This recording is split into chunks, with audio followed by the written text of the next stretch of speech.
रितेश अपने आसपास के खेतों में मजदूरी करके अपने घर का गुजारा किया करता था। रितेश अपनी मां सुशीला के साथ एक छोटे से घर में रहा करता था। सुबह होते ही रितेश अपने काम की तलाश में निकल जाया करता था। कभी कभी तो रितेश के पास कोई भी काम नहीं होता था। आज रितेश अपने दोस्त के खेत पर काम मांगने के लिए गया था। मोनू भाई, अगर आपके खेत पर कोई भी छोटा सा बड़ा सा कोई काम है तो मुझे करने को बता दो, फिर बदले में मुझे पैसे दे देना। नहीं रितेश, मेरे आज खेत पर कोई काम नहीं है, तू कहीं और जाकर देख ले।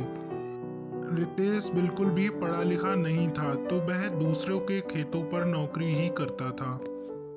कालू भाई, आपके खेत पर कोई काम है? अगर काम है तो मुझे बता दो, मैं आपका काम करने को बिल्कुल तैयार हूँ।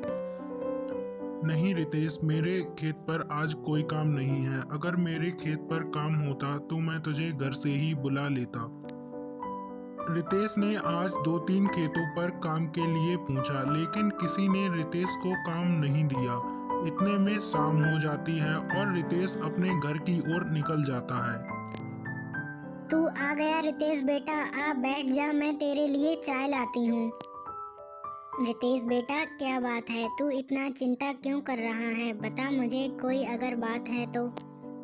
नहीं माँ, इतनी बड़ी बात तो कोई नहीं है। आज मैं खेत पर काम मांगने के लिए गया था, तो किसी ने मुझे कोई भी काम करने को नहीं दिया, बस यही बात है।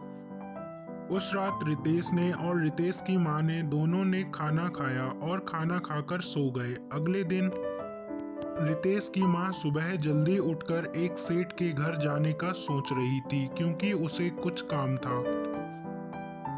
आओ रितेश की माँ, बताओ क्या काम है? तुम इतनी चिंतित क्यों लग रही हो? रितेश की माँ, अगर तुम्हें कोई भी किसी भी प्रकार की जरूरत होती है तो तुम मुझे जरूर बताया करो। मैं तुम्हारा एक छोटा बेटा ही हूँ।